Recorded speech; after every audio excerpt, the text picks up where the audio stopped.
안녕하세요. 우리 삶에 영향을 주는 뉴스를 소개해주는 인테로뱅입니다. 오늘은 중구 헝다그룹 사태에 대해 말씀드리려고 합니다.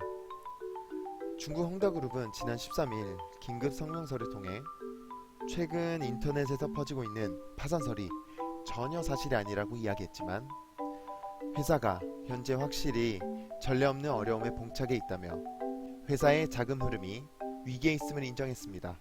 어쨌거나 파산을 부인했음에도 불구하고 13일 이후 계속해서 헝다그룹의 위기설은 확산되고 있는 상황입니다. 그렇다면 헝다그룹은 왜 이러한 상황을 맞게 되었을지, 또 헝다그룹이 우리나라와 어떤 관계가 있길래 우리나라에서도 연일 뉴스로 다루고 있는지 한번 살펴보겠습니다. 헝다그룹은 중국 광둥성에 위치한 부동산 회사입니다. 창업자 쉬자이는 2017년에는 중국 부호 1위에 오를 만큼 큰 자산을 보유하고 있으며 2019년에도 세계 22위 중국에서는 3위의 부를 가지고 있는 것으로 알려졌습니다. 그만큼 헝다그룹이 매우 큰 회사임을 알 수 있죠. 그렇다면 이 큰 회사가 지금 어떤 상황이길래 이렇게 난리인 걸까요? 헝다그룹은 부동산 사업에만 머물러 있지 않고 헬스케어, 금융, 여행, 스포츠 등 다양한 사업을 확장했습니다. 그러나 무모한 개발로 자금 사정이 나빠진 데다가 최근 들어 중국 정부가 급등한 집값을 잡기 위해 부동산 관련 대출 회수에 나서면서 상황이 급속하게 나빠지기 시작했습니다. 이에 따라 지난달 말에 결국 헝다그룹은 채무를 불이행할 가능성을 언급하게 되었고, 중국 현지 언론 등을 통해 헝다그룹이 샤오미 및 선정국영투자회사 등의 전기차 사업부 지분 65%를 매각한다는 이야기까지도 흘러나왔습니다. 지금 헝다그룹의 채무 금액은 한국 돈으로 무려 350조 원에 달할 정도로 천문학적인 금액으로 그 여파가 매우 클 예정입니다. 만약 헝다그룹이 부채 상환을 감당하지 못해 채무 불이행에 빠지게 되면 중국 금융시장뿐만 아니라 전 세계 금융시장에 큰 충격을 가할 전망이 나오는 이유입니다. 무엇보다 현재 헝다그룹 사태가 중국판 리먼 사태로 이어지지는 않을지 걱정하고 있습니다. 채무 금액이 매우 크기 때문에 채무 불이행이 헝다그룹의 파산에서만 끝난 것이 아니라 계속해서 은행의 파산으로 이어져 중국 경제의 하방작용을 이끌 것이라는 우려입니다. 하지만 중국 내 통신을 보면 중국 경제의 규모, 그리고 중국 정부의 대응 등으로 헝다그룹 사태가 디폴트 전형으로는 이어지지 않을 거라는 자신감도 눈에 띕니다.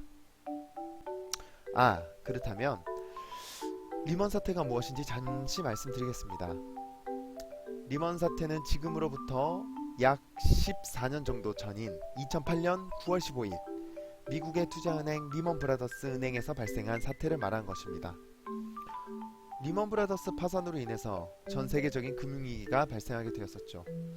리먼 브라더스는 파산 보호 신청 자산 규모가 약 752조 원으로 미국 역사상 최대 규모의 기업 파산이었습니다. 우리나라 1년 GDP보다 훨씬 많은 금액이죠. 리먼 브라더스 사태의 근본적 원인은 2007년부터 시작된 미국 부동산 가격 하락과 이에 따른 서브프라임 모기지론의 부실에 있습니다. 서브프라임 그 뜻 자체가 기존 프라임 대출보다 소득이 낮은 사람들을 대상으로 한 담보대출을 의미합니다.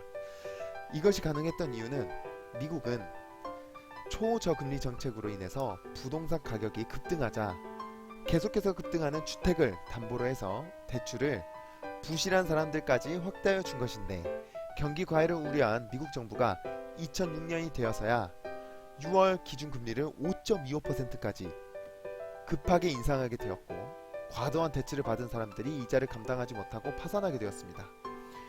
이 부실 사태가 전 세계 금융에서도 파산 위기를 내몰면서 10년에 이르는 장기 세계 금융위기를 불러왔습니다. 결국 현재 시청자들을 포함한 많은 다른 나라 사람들이 이번 헝다그룹 사태를 주의 깊게 보는 이유도 리먼 사태와 비슷해 보이는, 그래서 이번 사태가 글로벌 금융위기의 신호탄이 되는 것은 아닌가 걱정하는 것입니다. 초저금리로 인한 부동산 급등, 가계와 기업 부실로 이어지는 은행 파산.